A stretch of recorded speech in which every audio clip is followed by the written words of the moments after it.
Dans une vallée reculée des Pyrénées françaises, entre 1952 et 1967, plus de 200 personnes disparurent sans laisser la moindre trace.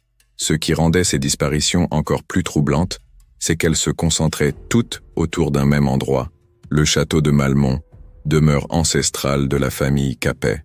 Le château, construit au XVe siècle sur les ruines d'une ancienne abbaye cistercienne, dominait la vallée de Malmont depuis des siècles.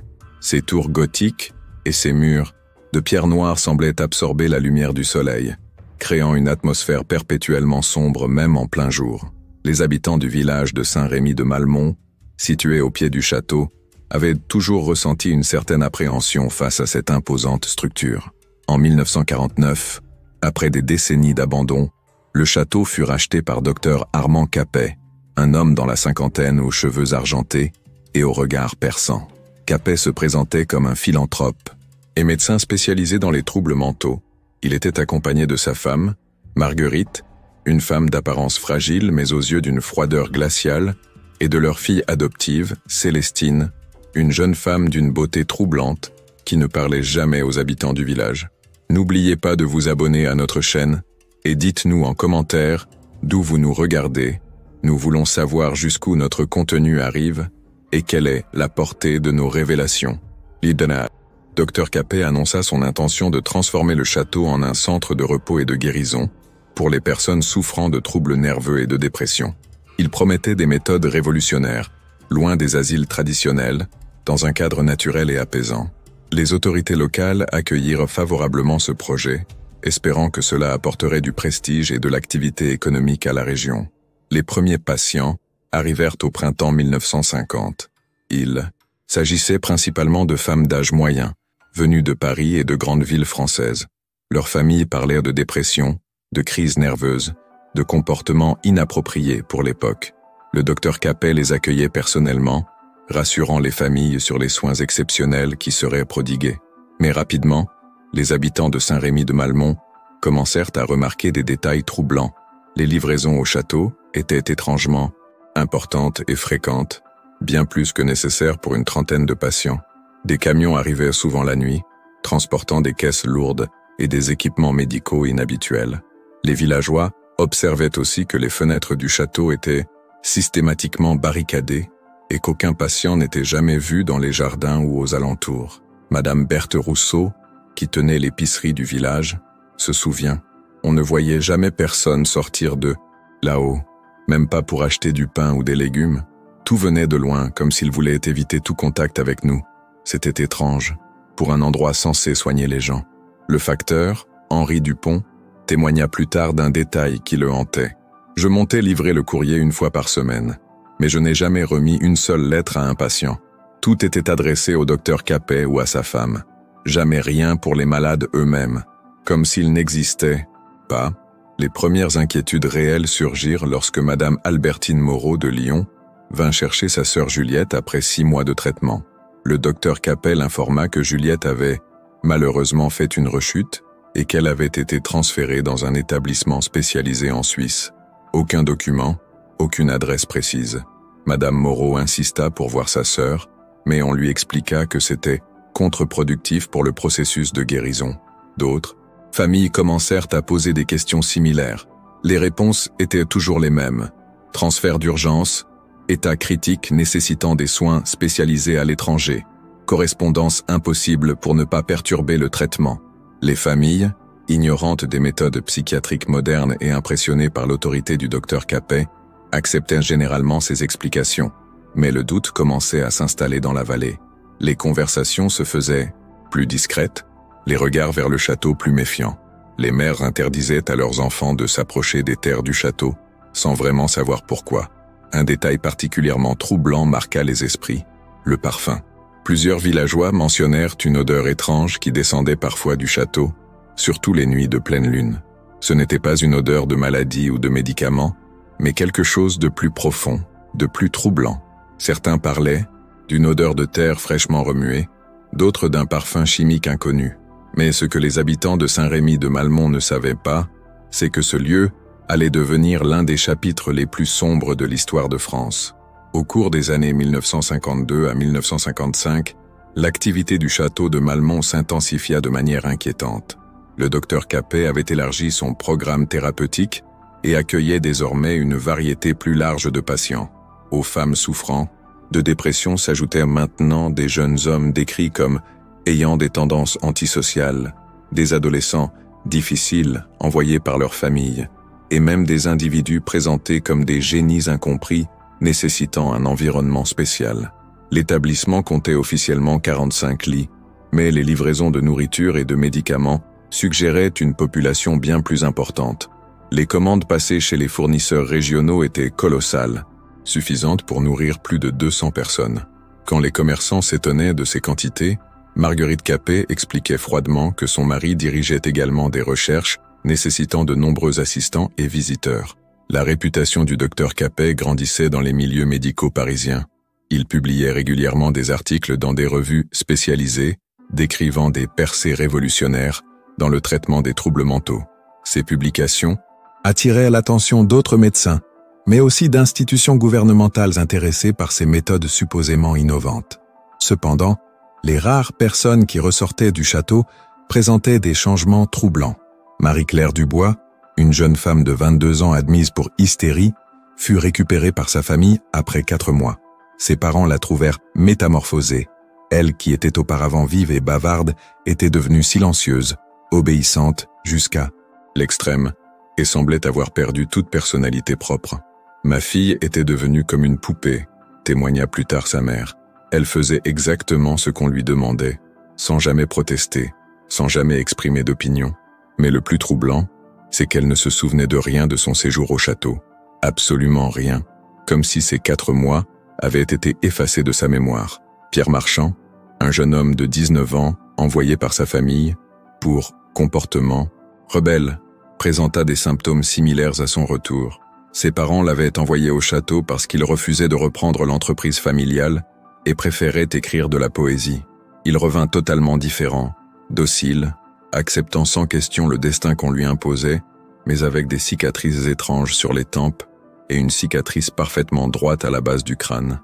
Les familles qui posèrent des questions sur ces marques physiques se voyaient expliquer qu'il s'agissait d'interventions mineures nécessaires pour traiter des déséquilibres nerveux.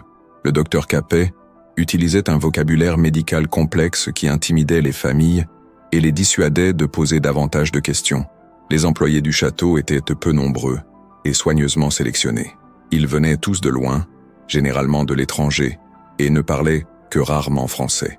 Ceux qui étaient embauchés localement ne restaient jamais longtemps. Jules Arnaud, un homme du village embauché comme jardinier, démissionna après seulement 3 semaines. « J'ai vu des choses que je ne devrais pas avoir vues », confia-t-il au curé du village. Des gens qui marchaient comme des fantômes dans les couloirs, des cris qui venaient des sous-sols. Et cette femme, Célestine, elle me regardait comme si elle pouvait lire dans mes pensées. J'ai eu peur. J'ai vraiment eu peur.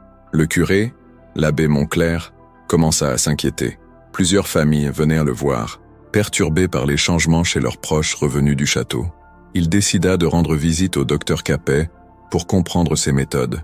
La rencontre fut cordiale en surface, mais l'abbé ressortit profondément troublé. Le docteur Capet parlait de l'esprit humain comme d'une machine qu'on peut réparer, modifier, améliorer, rapporta-t-il plus tard. Il n'y avait aucune dimension spirituelle ou humaine dans son approche.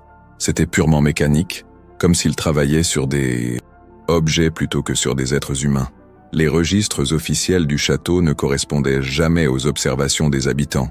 Officiellement, le taux de guérison était exceptionnel.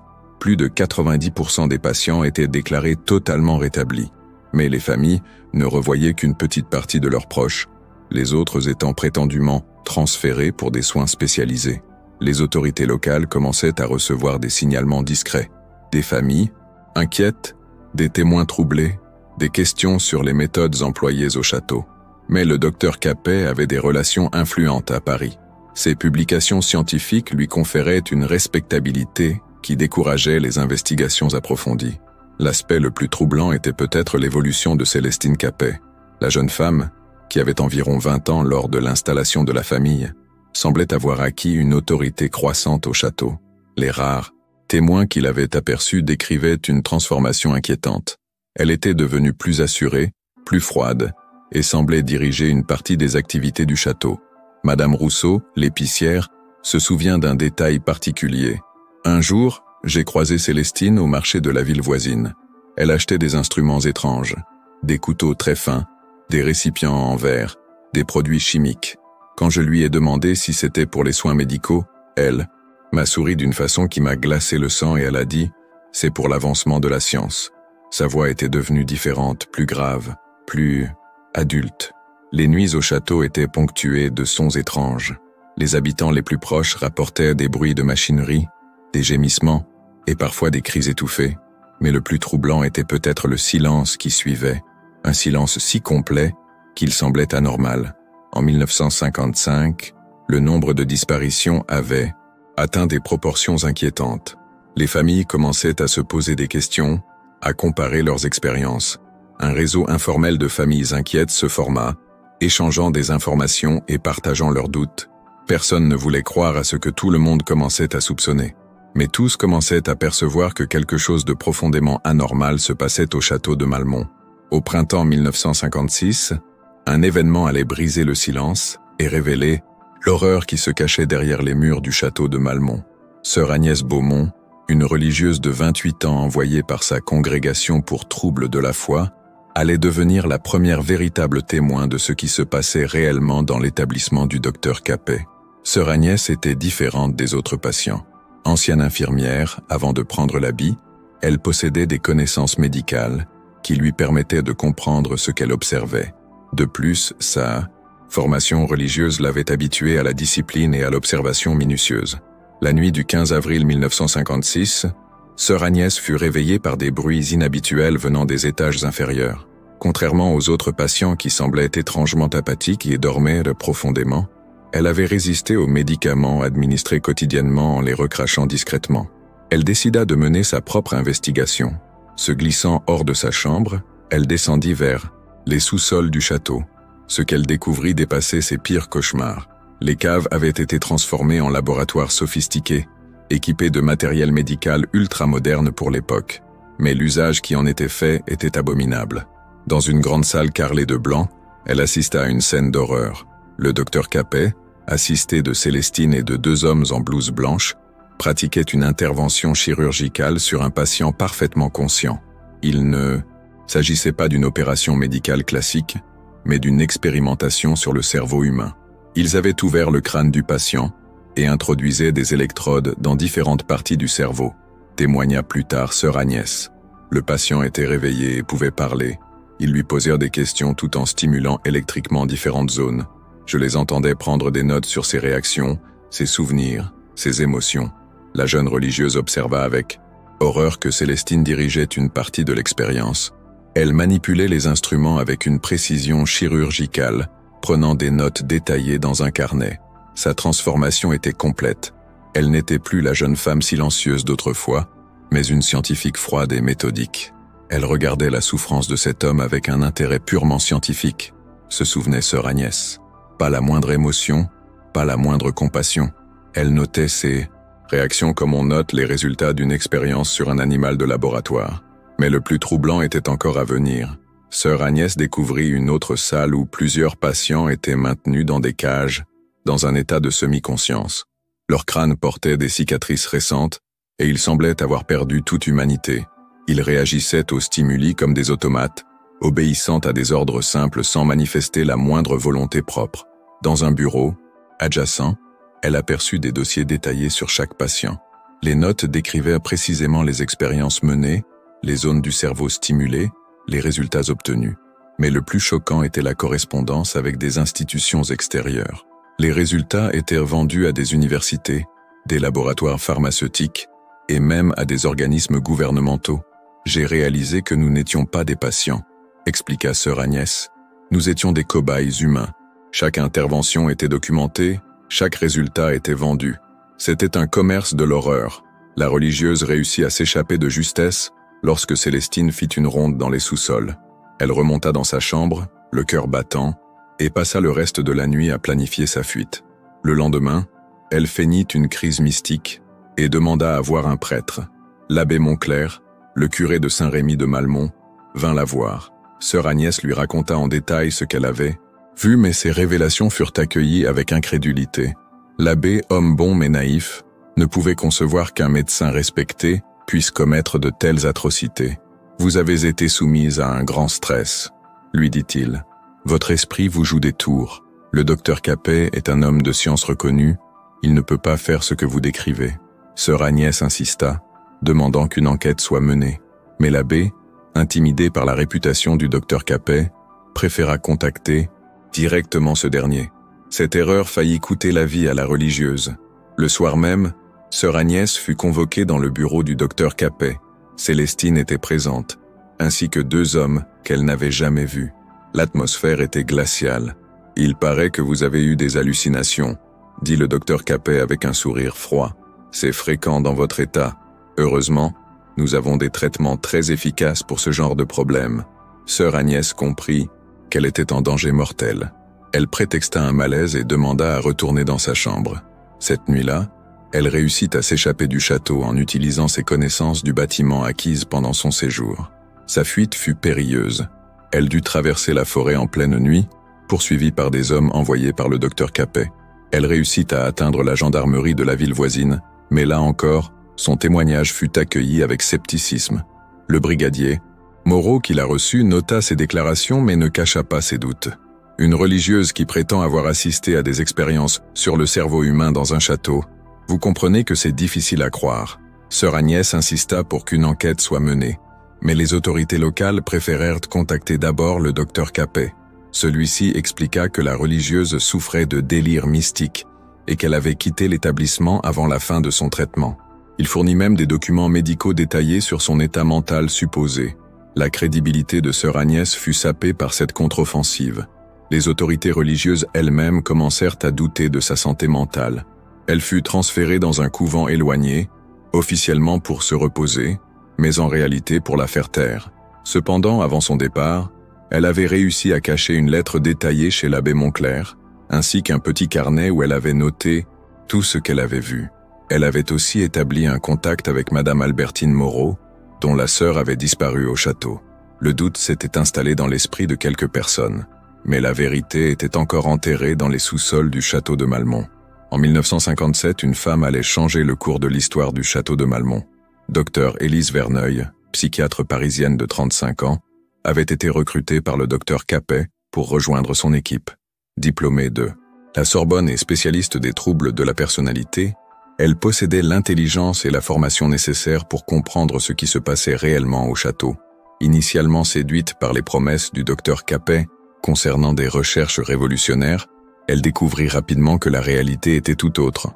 Contrairement aux autres membres du personnel, principalement étrangers et peu qualifiés, elle avait accès à une grande partie du château et pouvait observer les véritables activités.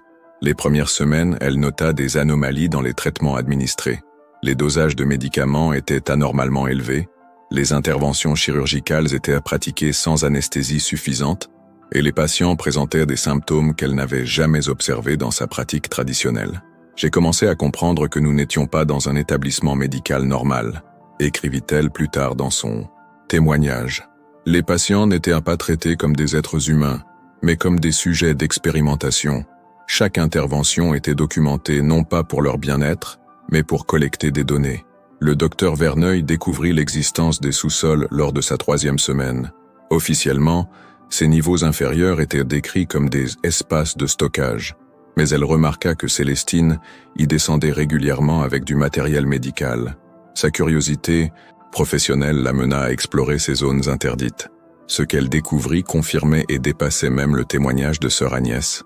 Les sous-sols abritaient un véritable laboratoire de recherche sur le cerveau humain, mais ce n'était pas une recherche thérapeutique, c'était de l'expérimentation pure, visant à comprendre et manipuler les mécanismes de la conscience, de la mémoire et du comportement. Dans le bureau de Célestine, elle découvrit des dossiers détaillés sur chaque patient.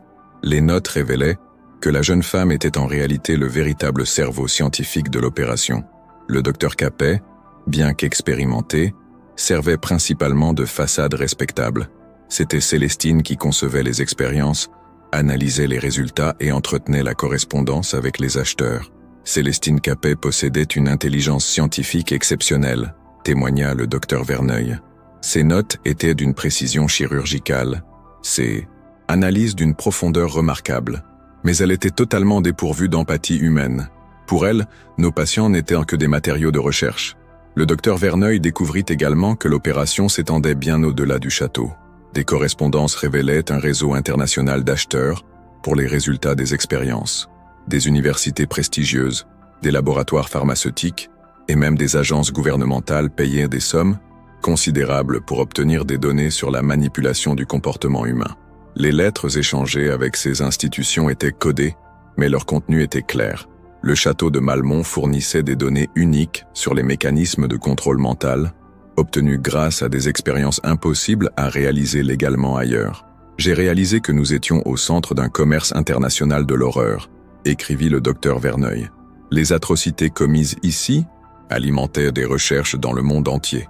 Chaque patient martyrisé contribuait à des avancées scientifiques qui seraient utilisées pour contrôler d'autres êtres humains. Le docteur Verneuil commença discrètement à collecter des preuves. Elle photographia des documents, copia des lettres et constitua un dossier détaillé sur les activités du château. Mais sa prudence ne suffit pas à échapper à la vigilance de Célestine. Un soir de novembre 1957, en rentrant dans sa chambre, elle découvrit que ses affaires avaient été fouillées. Ses notes avaient disparu, ses documents étaient en désordre. Elle comprit qu'elle avait été découverte et que sa vie était en danger. « J'ai passé cette nuit-là à préparer ma fuite », se souvient-elle. « J'avais heureusement caché des copies de documents cruciaux à l'extérieur du château. Je savais que si je ne partais pas immédiatement, je deviendrais moi-même un cobaye. » Le lendemain matin, elle fut convoquée dans le bureau du Dr Capet. Célestine était présente, ainsi que 2 hommes qu'elle identifiait comme les spécialistes étrangers. L'atmosphère était menaçante. « Il paraît que vous vous intéressez à nos méthodes de recherche », dit Célestine avec un sourire glacial. « C'est touchant, mais nous avons remarqué que vous prenez des notes qui ne vous concernent pas. Cela nous pose un problème. » Le docteur Verneuil nia d'abord, mais Célestine sortit plusieurs documents qu'elle avait photographiés. « Ne nous prenez pas pour des idiots, » continua-t-elle. « Nous savons exactement ce que vous avez fait. La question est maintenant de savoir comment nous allons gérer cette situation. » Réalisant qu'elle était prise au piège, le docteur Verneuil joua sa dernière carte. Elle révéla qu'elle avait déjà transmis des informations à des contacts extérieurs et qu'une enquête serait lancée si elle ne donnait pas de nouvelles régulièrement. C'était un bluff, admit-elle plus tard, mais j'espérais que cela me donnerait assez de temps pour m'échapper. Célestine sembla réfléchir, puis proposa un marché. Le docteur Verneuil pourrait partir, mais elle devrait signer un document reconnaissant ses troubles mentaux et s'engageant à ne jamais parler de son séjour au château. En échange, elle serait libre de reprendre sa vie normale. Le docteur Verneuil accepta en apparence, mais elle avait déjà prévu de révéler la vérité dès qu'elle serait en sécurité. Elle quitta le château le soir même, officiellement pour raison de santé. Cette nuit-là, elle avait une chance unique de révéler la vérité au monde. Mais elle savait que si elle échouait, elle ne vivrait pas pour tenter à nouveau. La nuit du 12 décembre 1957, le docteur Élise Verneuil mit son plan à exécution. Elle n'avait pas quitté la région après sa sortie officielle du château, mais s'était cachée dans une pension de la ville voisine, préparant méticuleusement sa dénonciation. Ses contacts à Paris incluaient le commissaire Marcel Dubois, un ami de longue date qui travaillait à la préfecture de police. Elle lui avait fait parvenir discrètement des copies des documents les plus compromettants, accompagnées d'une lettre détaillée expliquant la situation. Parallèlement, elle avait contacté le journaliste Henri Beaumont du journal Le Figaro, spécialisé dans les enquêtes sur les scandales médicaux. La réaction fut immédiate et massive. Le commissaire Dubois, initialement sceptique, fut convaincu par la précision des documents et la cohérence du témoignage. Une équipe spéciale fut constituée, incluant des experts médicaux, des magistrats et des forces de l'ordre spécialisées. Le 15 décembre 1957, à l'aube, une opération d'envergure fut lancée contre le château de Malmont. Plus de 50 gendarmes, accompagnés de magistrats et de médecins légistes, encerclèrent le château. L'effet de surprise était total, mais les Capet n'étaient pas pris au dépourvu. Célestine, avec son intelligence exceptionnelle, avait anticipé cette possibilité. Quand les forces de l'ordre enfoncèrent les portes, elles découvrirent un château en partie vidé. Une grande partie des documents avaient été brûlés, et plusieurs membres du personnel avaient disparu. Cependant, ce qui fut découvert dépassait les pires prévisions. Les sous-sols révélèrent l'ampleur de l'horreur, des salles d'opération clandestines, des laboratoires sophistiqués et surtout, des dizaines de patients dans des états épouvantables. J'ai vu des choses que je n'oublierai jamais, témoigna le commissaire Dubois. Des hommes et des femmes qui avaient été transformés en légumes humains, des personnes qui ne reconnaissaient plus leur propre nom, des cicatrices chirurgicales partout sur leur crâne. C'était un carnage de l'âme humaine. Dans une salle secrète derrière le laboratoire principal, les enquêteurs découvrirent le plus troublant, des bocaux contenant des cerveaux, humains conservés dans le formol, chacun étiqueté avec un nom et des notes détaillées. Plus de 80 cerveaux étaient ainsi conservés, représentant autant de vies humaines sacrifiées à cette recherche monstrueuse.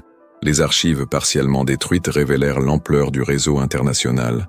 Des correspondances avec des universités de Berlin, Londres et même des laboratoires militaires américains prouvaient que les résultats des expériences étaient vendus à travers le monde. Chaque patient rapportait entre 10 000 et 50 000 francs, selon la complexité des expériences menées sur lui. Nous avons découvert un système organisé de commerce d'êtres humains, expliqua le juge d'instruction Pierre Moreau. Ces gens achetaient littéralement des personnes vulnérables pour les transformer en cobayes. C'était de l'esclavage scientifique à grande échelle. Dans le bureau de Célestine, les enquêteurs trouvèrent ses journaux personnels. Les pages révélaient une personnalité, d'une froideur glaciale, mais aussi d'une intelligence scientifique exceptionnelle. Elle décrivait minutieusement chaque expérience, chaque résultat, chaque amélioration apportée à ces techniques. Patient 127, stimulation du cortex frontal pendant 47 minutes, écrivait-elle. Perte complète de la mémoire émotionnelle, capacité cognitive préservée, mais absence totale d'attachement affectif. Résultat excellent pour les applications militaires. Recommandation, reproduire la procédure sur 10 sujets supplémentaires. Les médecins légistes identifièrent au moins 23 corps enterrés dans les jardins du château. Chaque tombe était soigneusement référencée dans les carnets de Célestine. Les victimes étaient cataloguées par numéro, avec des notes sur les expériences qui avaient causé leur mort. Mais le plus choquant était la découverte de l'identité réelle des Capet. Le docteur Armand Capet était en réalité Klaus Richter, un médecin allemand qui avait fui l'Allemagne après la guerre. Il avait participé aux expériences médicales nazies et avait continué ses recherches en France sous une fausse identité. Marguerite Capet était Ingrid Richter, sa femme et complice, ancienne infirmière dans les camps de concentration. Mais le plus troublant était Célestine. Elle n'était pas leur fille adoptive, mais une ancienne cobaye qui avait survécu à leurs expériences et était devenue leur collaboratrice la plus efficace. Célestine avait été l'une de leurs premières victimes, révéla l'enquête. Mais au lieu de la détruire, les expériences l'avaient transformée en quelque chose de plus froid et plus intelligent. Elle était devenue leur création parfaite, un être humain sans conscience, mais avec une intelligence scientifique exceptionnelle. La fuite des Capet avait été minutieusement préparée. Quand les forces de l'ordre arrivèrent, ils découvrirent que le trio avait quitté le château la nuit précédente. Une Mercedes noire avait été vue se dirigeant vers la frontière suisse. Malgré les recherches intensives, ils ne furent jamais retrouvés. L'impact sur les autorités fut considérable. Plusieurs officiels qui avaient fermé les yeux sur les signalements furent révoqués. Le préfet de la région démissionna, reconnaissant avoir été aveuglé par la réputation scientifique des Capet. Les familles des victimes furent convoquées pour identifier leurs proches. Beaucoup découvrirent avec horreur que leurs parents, envoyés pour des troubles mineurs, avaient été transformés en cobayes humains. Les témoignages étaient déchirants. « J'ai envoyé ma fille pour une dépression passagère », sanglota Madame Roussel. « Je l'ai retrouvée avec le cerveau à moitié détruit. Elle ne me reconnaissait plus. Elle était devenue un zombie. J'ai tué ma propre fille en l'envoyant dans cet enfer. » La presse internationale s'empara de l'affaire. Les journaux titraient « Sur l'horreur française » et « Les médecins de la mort ». Le scandale ébranla la confiance du public dans les institutions médicales et révéla les failles du système de contrôle des établissements psychiatriques. Les patients survivants furent transférés dans des hôpitaux parisiens, mais la plupart ne purent jamais retrouver une vie normale. Les expériences avaient en causé des dommages irréversibles. Certains ne parlaient en plus, d'autres avaient en perdu toute capacité émotionnelle, et beaucoup souffrirent de troubles neurologiques permanents. Le château de Malmont fut scellé par la justice, puis détruit sur ordre du gouvernement. Les autorités voulaient effacer toute trace de cette horreur, mais les cicatrices dans la mémoire collective étaient indélébiles. Mais ni l'arrestation manquée, ni l'incendie du château ne furent suffisants pour effacer ce qui avait été fait. La vérité avait éclaté, mais ses conséquences allaient hanter la France pendant des décennies. L'affaire du château de Malmont marqua profondément la société française de la fin des années 1950. Mais ce qui suivit la découverte de l'horreur révéla peut-être un aspect encore plus troublant, la volonté systématique d'effacer cette vérité de l'histoire officielle.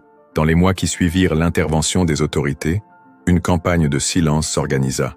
Les familles des victimes furent approchées par des représentants du gouvernement qui leur proposèrent des compensations financières substantielles en échange de leur discrétion. La plupart, épuisés par la souffrance et intimidés par l'ampleur du scandale, acceptèrent ces arrangements. On nous a fait comprendre que parler de cette affaire nuirait à l'image de la France, témoigna plus tard Madame Albertine Moreau.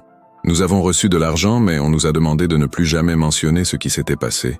C'était comme si nos proches n'avaient jamais existé. Les journalistes qui avaient couvert l'affaire furent progressivement découragés de poursuivre leurs investigations. Henri Beaumont, le journaliste du Figaro qui avait révélé le scandale, fut muté à la section sport. D'autres reporters virent leurs articles censurés ou leurs recherches entravées par des obstacles administratifs. Le procès, qui devait se tenir en 1959, fut reporté indéfiniment. Officiellement, l'absence des principaux accusés rendait la procédure impossible. En réalité, les autorités préféraient que l'affaire s'estompe dans l'oubli public. Les dossiers médicaux des victimes furent classifiés secret défense et déposés dans des archives inaccessibles. Les témoignages des survivants furent minimisés, leurs déclarations étant attribuées à des troubles post-traumatiques qui altéraient leur perception de la réalité. Mais l'aspect le plus troublant était peut-être la récupération scientifique des recherches menées au château. Malgré l'horreur des méthodes employées, les résultats obtenus par les Capet intéressaient plusieurs institutions, des universités prestigieuses et des laboratoires pharmaceutiques contactèrent discrètement les autorités pour obtenir accès aux données. J'ai découvert que certaines des découvertes faites au château de Malmont avaient été intégrées dans des recherches légales, révéla le docteur Verneuil dans un témoignage tardif. Des techniques de manipulation du comportement, des méthodes de contrôle de la mémoire, des procédures de modification de la personnalité. L'horreur avait donné naissance à des avancées scientifiques. Des rumeurs persistantes suggéraient que certaines des techniques développées par Célestine Capet avaient été adoptées par des programmes militaires secrets. La guerre froide battait son plein, et les gouvernements occidentaux cherchèrent des moyens de contrôler les esprits et de manipuler les comportements. Le village de Saint-Rémy de Malmont ne se remit jamais complètement de cette affaire. Les habitants développèrent une méfiance profonde envers les autorités et les institutions médicales. Beaucoup de familles quittèrent la région, ne supportant plus de vivre près du lieu où tant d'horreurs avaient été commises. Notre village était devenu maudit, se souvient Madame Berthe Rousseau. Tout le monde savait ce qui s'était passé, mais personne ne voulait en parler. C'était comme si un fantôme hantait notre quotidien.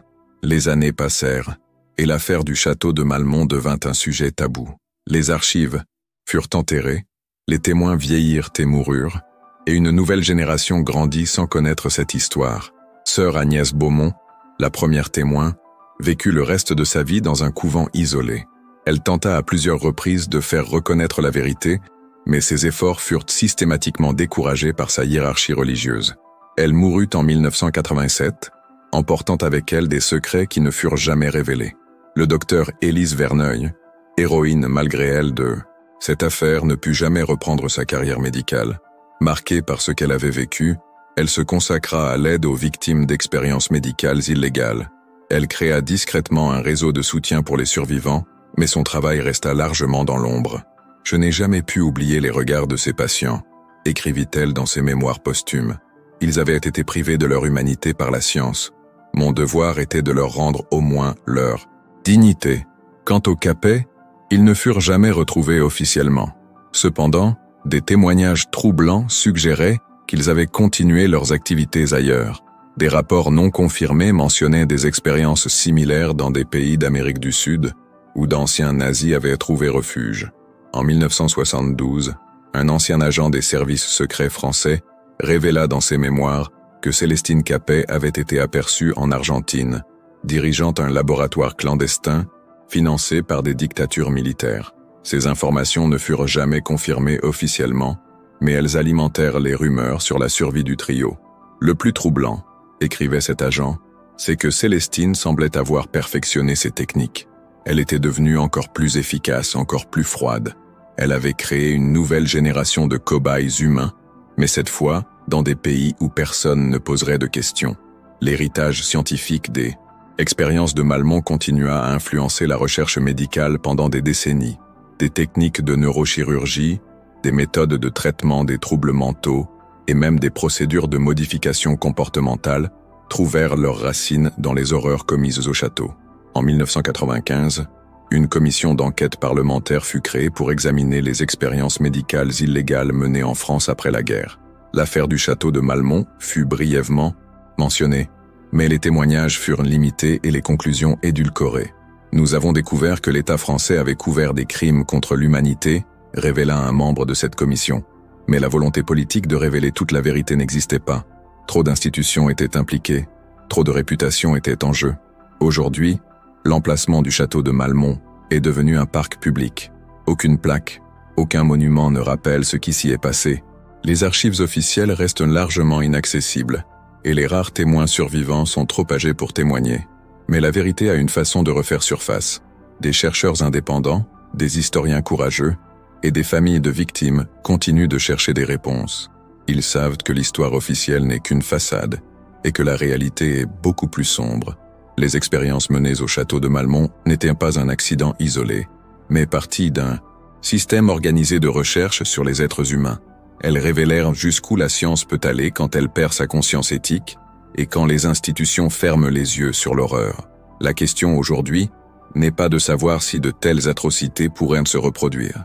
La question est, où cela se passe-t-il encore maintenant, loin des regards du monde, protégé par le secret et l'indifférence des autorités? Car si l'histoire nous apprend quelque chose, c'est que l'humanité a une capacité infinie à oublier ses propres horreurs jusqu'à ce qu'elles ressurgissent sous une nouvelle forme, dans un nouveau lieu, avec de nouveaux bourreaux, mais les mêmes victimes innocentes. Si cette histoire vous a perturbé, partagez-la avec quelqu'un qui mérite aussi de connaître ce que l'histoire a tenté d'enterrer. Abonnez-vous pour découvrir plus de vérités qui ne devraient jamais être oubliées, car seule la mémoire collective peut empêcher que de telles horreurs se reproduisent dans l'ombre de notre indifférence.